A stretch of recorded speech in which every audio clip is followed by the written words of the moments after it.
Welcome back to the channel guys. मैं अतनु और आज हम लोग डिस्कस करेंगे तहव्वुर हुसैन राणा को लेके, जो कि मुंबई अटैक के मास्टरमाइंड थे। कैसे आपको सुनने में लगेगा अगर मैं ये कहूं कि तहव्वुर हुसैन राणा इंडिया में वापस लाए गए हैं। अभी इंडिया का जो जुडिशियरी सिस्टम है उस सिस्टम के अनुसार आगे जाके उनके ऊपर केस चलाया जाएगा। इन फ्यूचर क्या होगा ये शायद हम लोगों ने पहले भी देखा है जब कसाब के ऊपर केस चला था।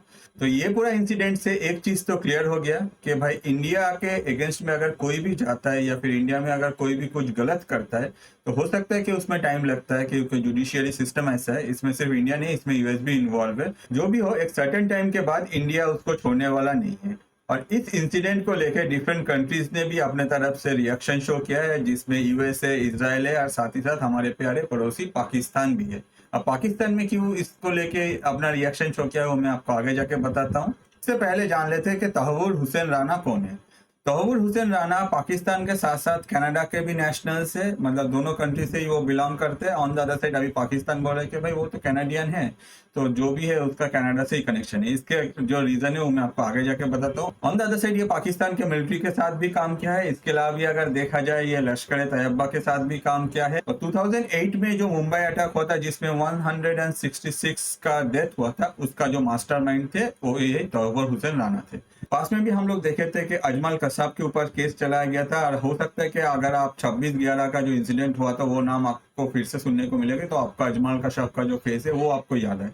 तो अजमल कसाब जो थे वो थे आपका फेस वैल्यू, मतलब वो खुद आए थे लड़ने के लिए ऑन द अदर साइड पीछे से। जो अजमल कसाब को ट्रेन किया था या फिर जो अजमल कसाब को लॉजिस्टिक प्रोवाइड किया गया था या जो गाइड कर रहे थे उन लोगों को क्या करना है, इसके पीछे जो मास्टरमाइंड थे वही थे तहव्वुर हुसैन राणा। तो ये सुनने के बाद आप बोल ही सकते हैं कि कसाब का तो जो चैप्टर था वो बहुत दिन पहले ही क्लोज हो गया है।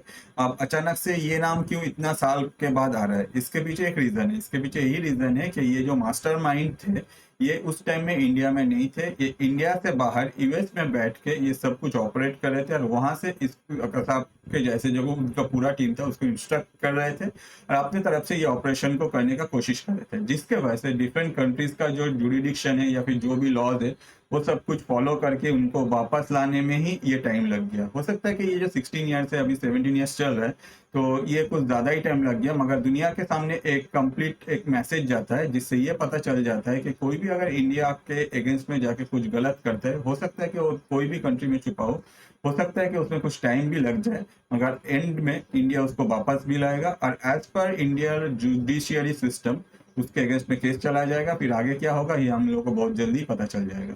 26/11 का जब अटैक होता है at that point of time Indians जो है वो अपने तरफ से जो जस्टिस है वो डिमांड कर रहे थे। और सिर्फ ये जस्टिस जो है सिर्फ जो कोई भी सामने नाम आ रहा था उसके लिए नहीं, ये जस्टिस उन लोगों के लिए भी कहा जा रहा था कि जो कोई भी मास्टरमाइंड इस इंसिडेंट के पीछे है उन लोगों को खींच के बाहर लाओ और उन लोगों को according to Indian judiciary system जो भी होता है उस अंदर उसको जस्टिस दिलाया जाए।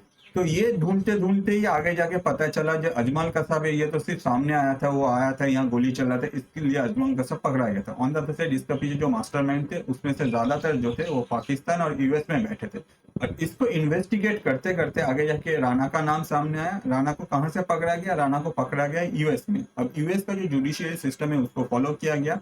आगे जाके यूएस का जुडिशियरी सिस्टम उस टाइम में बोला कि भाई ऐसा कुछ नहीं है, इसमें कोई डायरेक्ट इन्वॉल्वमेंट नहीं शो करते है राणा का जो 26/11 का अटैक हुआ। इसको लेके उस टाइम में हम लोग का प्रधानमंत्री श्री नरेंद्र मोदी जी जो उस टाइम में गुजरात के सीएम थे वो लोग वो अपने तरफ से अपना जो वॉइस है वो रेज किया है। आप एक बार ये वीडियो देख लीजिए। आज राणा एक टेररिस्ट को मुक्त करने का फैसला हो चुका है। इस घटना ने आतंकवाद के खिलाफ लड़ने वाली हर शक्तियों के लिए, हर सरकार के लिए एक नया सवालिया निशान खड़ा किया है। किस आधार पर 26/11 के मुंबई के आतंकवादी घटना के दोषियों को निर्दोष करार करने की हिम्मत शिकागो कोर्ट करे? इन्वेस्टिगेशन किसने किया? जहां घटना घटी उनका रोल क्या रहा? यहां के पीड़ित लोग हैं उनको न्याय कौन दिलाएगा? अमेरिका ने पाकिस्तान को खुश करने के लिए ये मिली भगत से कोई पैंतरा रचा है, कोई व्यू बनाया है? देश के प्रधानमंत्री अमेरिका के मित्र माने जाते हैं, उनके बैठते हुए एक तरफा कार्रवाई कैसे हो रही है। और आज जो शिकागो की कोर्ट में हुआ है, उससे मुझे साफ नजर आता है कि अब हिंदुस्तान में आतंकवादी गतिविधि करने वाले सारे आतंकवादी ये चाहेंगे कि उनके सारे मुकदमे अमेरिका की कोर्ट में चले। और मैं विश्व के सामने सवाल खड़ा करना चाहता हूं, क्या 9/11 के दोषियों का केस हिंदुस्तान की कोर्ट में चल सकता है? क्या अमेरिका इसके लिए हमें परमिशन देगा? क्या भारत की न्यायपालिका अमेरिका के 9/11 के घटना के लिए कोई निर्णय फैसला कर सकते हैं? एक बहुत बड़ा वैश्विक स्तर पर यह सवाल खड़ा हुआ है। मैं आशा करूंगा कि भारत सरकार तत्काल इस विषय में अपनी प्रतिक्रिया दे, भारत सरकार अमेरिका के खिलाफ अपनी आवाज उठाए और अमेरिका का पाकिस्तान तरफी जो रवैया है उसके सामने भारत सरकार ने अब कड़ा निर्णय करना पड़ेगा। इस समय की मांग है, वरना एक के बाद एक दोषी लोग अमेरिका चले जाएंगे, अमेरिका की कोर्ट में केस चलेंगे और एक के बाद को एक तरफा निर्दोष छोड़ दिया जाएगा और पाकिस्तान की भलाई के लिए सारा किया जाएगा। तो एक गंभीर प्रकार की घटना, न्याय जगत के लिए गंभीर, इंटरनेशनल रिलेशन के संबंध में गंभीर, भारत पाकिस्तान के संबंधों के संदर्भ में गंभीर, ये बहुत ही गंभीर समस्या का जन्म आज हुआ है।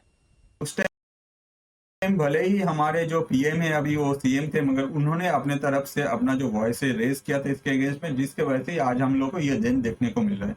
इसके अलावा भी अगर हम लोग देखें 2011 से 2024 तक बहुत कुछ चेंज हो गया, जिसमें इंडिया अपने तरफ से ग्लोबली काफी पावरफुल हो गए और जिसके वजह से अभी इंडिया का सुना भी जाता था। उस टाइम में हो सकता है कि इंडिया का जो हालत था उस टाइम में इंडिया को यूएस जैसा कंट्री उतना भाव नहीं देता हो, मगर अभी प्रेजेंट जो कंडीशन है इंडिया को काफी इंपॉर्टेंस दिया जाता है, जिसके वजह से हमारे प्रधानमंत्री जब यूएस गए थे उस टाइम में डोनाल्ड ट्रंप ने अपने तरफ से स्टेप लिया। डोनाल्ड ट्रंप ने क्लीन एंड क्लियर बोल दिया कि भाई ये जो तहव्वुर हुसैन राना है इसको हम लोग एक्स्ट्राडिट करेंगे, जो भी कुछ फॉर्मेलिटीज है वो सब फुलफिल हो जाएगा, उसके बाद आप लोग इसको एक्स्ट्राडिट कर देंगे, क्योंकि ये जो टेररिज्म है ये मुझे सुनना नहीं है। और प्रेजेंटली जो लीडर है लाइक डोनाल्ड ट्रंप हो, चाहे नरेंद्र मोदी हो, चाहे बेंजामिन नेतन्याहू हो, ये लोग टेररिज्म के अगेंस्ट में हमेशा आगे होकर खड़ा रहते हैं। भले ही हम लोग के साथ यूएस का बहुत कुछ है जो मैच नहीं होता या फिर कुछ 19-20 का फर्क रह जाता है, मगर ये इस चीज में हर कोई एक साथ है, जिसके वजह से ही हम लोग को ये दिन देखने को मिला है। और अभी प्रेजेंटली ट्रम्प ने जो प्रॉमिस किया था मोदी जी से, उन्होंने अपने तरफ से अपना जो रूल्स या रेगुलेशन है यूएस को सबको फॉलो किया। उसके बाद तहव्वुर हुसैन राना को एक्स्ट्राडिट कर दिया है। अभी वो इंडियन सॉइल में है और इंडिया के जुडिशियरी सिस्टम के अंदर उनका केस जो है वो लड़ा जाए। तो अब जानते हैं ये सारा जो इंसिडेंट अभी हो रहा है इससे पाकिस्तान को क्यों डर लग रहा है या फिर पाकिस्तान क्यों नर्वस है। पाकिस्तान को नर्वस होना ही है, क्योंकि तहव्वुर हुसैन राना जो है उनके पास 2 कंट्री के पासपोर्ट है, जिसमें एक है पाकिस्तान, दूसरा है कनाडा। इसके अलावा भी अगर देखा जाए तहव्वुर हुसैन राना बहुत सालों से पाकिस्तान मिलिट्री में डॉक्टर थे, वो अपने तरफ से पाकिस्तान मिलिट्री को भी सर्व किया है। ऑन द अदर साइड अगर देखा जाए कहा जाता है कि डिफरेंट सोर्सेस से कहा जाता है कि तहव्वुर हुसैन राना जो है वो डिफरेंट टाइप ऑफ आईएसआई को हेल्प भी करते थे। और अगर तहव्वुर हुसैन राना को जब इंट्रोग्रेट किया जाएगा उस टाइम में पाकिस्तान का कोई लिंक तहव्वुर हुसैन राना अपने तरफ से कबूल कर लेता है या फिर पाकिस्तान का कोई भी इंफॉर्मेशन डिस्क्लोज करता है या फिर पूरा जो इंसिडेंट हुआ था उसमें पाकिस्तान कैसे इसको प्लान किया था ये सब डिस्कस कर लेते हैं।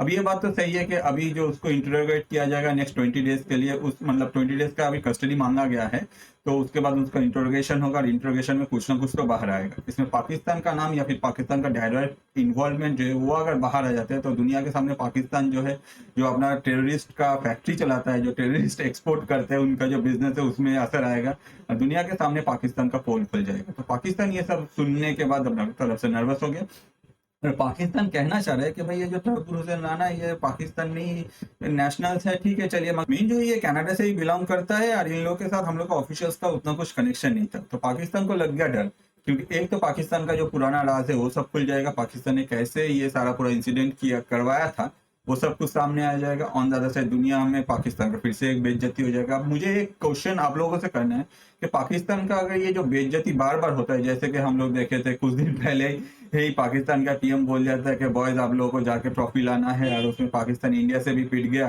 अब क्रिकेट में तो ये सब होता ही रहता है, तो पाकिस्तान का बेइज्जती फिर से होगा, इससे पाकिस्तान को डर क्यों लगता है? ये तो एक कॉमन इंसिडेंट हो गया और ये तो बहुत सालों से चला आ रहा है। तो जो भी है, अगर आपको इस बारे में कुछ बोलना है आप कमेंट कर सकते हैं। तो अब जानते हैं ग्लोबल रिएक्शन। ये पूरा जो इंसिडेंट हुआ था उसमें 166 का डेथ हुआ था, जिसमें अमेरिकन जो थे वो 6 थे और साथ ही साथ 4 इजराइल थे। अगर हम लोग पास्ट में देखें, इजराइल जो है ये लोग अपने तरफ से कभी भी किसी को, अगर इजराइल का कोई भी सिटीजन के ऊपर कुछ एक खरोच भी आता है, वो लोग को साल भर ढूंढता रहता है और बहुत साल बाद भी लोग अपना जो बदला वो लेते हैं।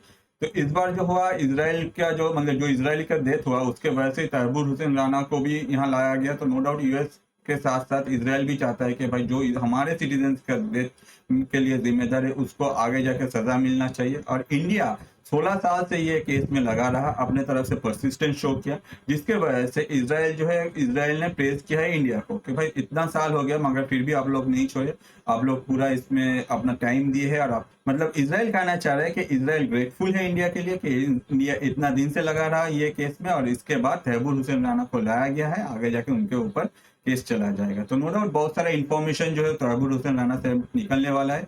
एक क्वेश्चन यहाँ अराइज करता है कि इसको जब इंटरोगेट किया जाएगा तब उस टाइम में क्या इजराइल का भी इन्वॉल्वमेंट रहेगा या फिर इंडियन गवर्नमेंट खुद अपनी तरफ से इन्वॉल्वमेंट करेगा। तो जैसे हम लोग को पता है कि भाई इजराइल में जो होता है तो इजराइल इसको छोड़ने वाला नहीं है। ऑन द अदर साइड क्या इंडियन गवर्नमेंट सिर्फ इजराइल को अलाउ करेगा इस इंट्रोगेशन में, या फिर ऑन द अदर साइड एक चीज और देखने को मिलेगा, हो सकता है कि अलाउ भी करे या फिर पब्लिक ना हो ऐसा कोई इन्फॉर्मेशन। और आगे जाके जो इन्फॉर्मेशन निकलेगा उससे पाकिस्तान को कैसे ट्रीट किया जाएगा या फिर पाकिस्तान का क्या होगा, ये भी एक मेजर क्वेश्चन है। तो अब जानते हैं नेक्स्ट क्या होगा। जैसे हम लोग को पता है कि राणा अभी इंडियन कस्टडी में है और एनआईए की तरफ से 20 दिन का कस्टडी मांगा गया है। तो एनआईए तो अपने तरफ से सारा इन्फॉर्मेशन निकालेगा इंट्रोगेशन में, और यही इन्फॉर्मेशन जो है वो एनआईए यूज करेगा। आगे जाके पाकिस्तान का नाम अगर आता है, हाईलाइट होता है, तो पाकिस्तान का भी इंडिया आ रहा था तो ले ही लेगा एक बार। On the other side Israel भी इस टॉपिक में इंडिया के साथ है। डोनाल्ड ट्रंप का जो सपोर्ट है इंडिया के लिए प्रेजेंटली एंटी टेररिज्म, इसमें हम लोग को देखने को मिल रहा है, क्योंकि डोनाल्ड ट्रंप खुद अपने तरफ से स्टेप लिया है रिगार्डिंग द एक्स्ट्राडिशन। पहले हम लोग जो बिडेन के गवर्नमेंट में हम लोग ये सपोर्ट नहीं देखे थे। तो नो डाउट अगर देखा जाए दुनिया में पाकिस्तान का हालात इस बार कुछ ज्यादा ही टाइट दिख रहा है, क्योंकि दुनिया में पाकिस्तान ने जो भी किया है पास्ट में वो सब कुछ खुलने वाला है। इसके अलावा भी अगर राणा ने अपने तरफ से और भी कोई मास्टरमाइंड का नाम कबूल करता है या फिर वो कुछ एक्सपोज करता है, या फिर अगर राणा ऐसे डायरेक्टली कबूल कर लेता है कि पाकिस्तान इसमें इन्वॉल्व है, तो पाकिस्तान का क्या एग्जैक्ट पोजीशन रहेगा दुनिया के सामने, या फिर ग्लोबल टेररिज्म फैलाने में जो उन लोगों का फैक्ट्री है उसमें पाकिस्तान क्या स्टैंड लेगा। तो जो भी है ये बहुत सारा क्वेश्चन है, और होपफुली दुनिया को एक बात तो इससे समझ ही में आ गया कि भाई इंडिया के साथ अगर कुछ भी गलत होता है तो इंडिया उसको छोड़ता नहीं। हो सकता है कि टाइम लगता है, बट एक सर्टेन टाइम के बाद इंडिया उसके साथ अपना जो बदला है वो ले ही लेता है। 16 साल एक बहुत ही लंबा वक्त होता है, और इस टोटल टाइम में अगर कोई भी अपना परसिस्टेंस शो करके अपना जो भी टारगेट है उसको अचीव करता है, तो नो डाउट ये एक बहुत ही बड़ा इंसिडेंट है। आगे जाके दुनिया के सामने एक मैसेज तो क्लियर हो गया कि भले ही 16 साल लग गया, इंडिया अपना जो दुश्मन है उसको छोड़ता नहीं है, उसको कहीं से भी इंडिया ढूंढ के निकालता है, और उसके अगेंस्ट में जो भी एक्शन लेना है इंडिया लेके ही रहता है। तो अभी तक जो सुना वो तो मेरा मेहनत था, अभी आप लोगों को भी थोड़ा सा मेहनत करना पड़ेगा। आप लोगों के लिए 2-3 क्वेश्चन है। पहला जो है, आपको क्या लगता है कि राणा का जो ट्रायल है उसमें क्या रिवील होगा। दूसरा जो क्वेश्चन है कि इसमें आगे जाके क्या पाकिस्तान के ऊपर प्रेशर क्रिएट होगा। ऑन द अदर साइड क्या ये एक टर्निंग पॉइंट है इंडिया का जो फाइट है अगेंस्ट टेररिज्म, इससे जाके क्या दुनिया को एक मैसेज जाता है कि भाई इंडिया टेररिज्म के अगेंस्ट में इस लेवल पर तक भी जा सकता है कि 16 साल बाद भी इंडिया किसी को छोड़ता नहीं है। मतलब अगर आप इंडिया से कुछ भी पंगा लेते हो तो हो सकता है कि 16 साल या 20 साल भी बीत जाए, मगर आपको इंडिया ढूंढ के लाएगा, और उसके बाद आपका जो हशर होगा वो तो आगे ही हम लोग को पता चलेगा। तो होपफुली ये वीडियो आपको अच्छा लगा। अगर आपको ये वीडियो अच्छा लगा तो ये जो सारा जो क्वेश्चन है इसका आंसर कीजिए कमेंट में। ऑन द अदर साइड हम लोग के पास 2 चैनल है, द फैक्ट्स ब्रेन और द फैक्ट्स ब्रेन इंटरनेशनल। दोनों चैनल में आप जा सकते हैं। चैनल में डिफरेंट टाइप ऑफ वीडियोस है। जो वीडियो आपको सबसे अच्छा लगता है मैं आपको रिक्वेस्ट करूंगा आपके लाइफ में जो स्पेशल पर्सन है उनके साथ शेयर कीजिए, क्योंकि इससे क्या होता है आपका जो सोच है, आपको कौन सा वीडियो अच्छा लगता है उन तक पहुंचता है। ऑन द साइड हम लोग जैसे क्रिएटर रोजी रोटी है वो भी चलता रहता है। चैनल में जब भी जा रहे हैं चैनल को प्लीज सब्सक्राइब कीजिए, और जो बेल बटन है उसमें क्लिक कर दीजिएगा। वीडियोस डिफरेंट टाइम में आएगा, जब भी आएगा आपके पास तुरंत नोटिफिकेशन पहुंचेगा। ये वीडियो एंड तक देखने के लिए आपको और आपके लाइफ स्पेशल पर्सन को मेरे तरफ से बहुत सारा धन्यवाद।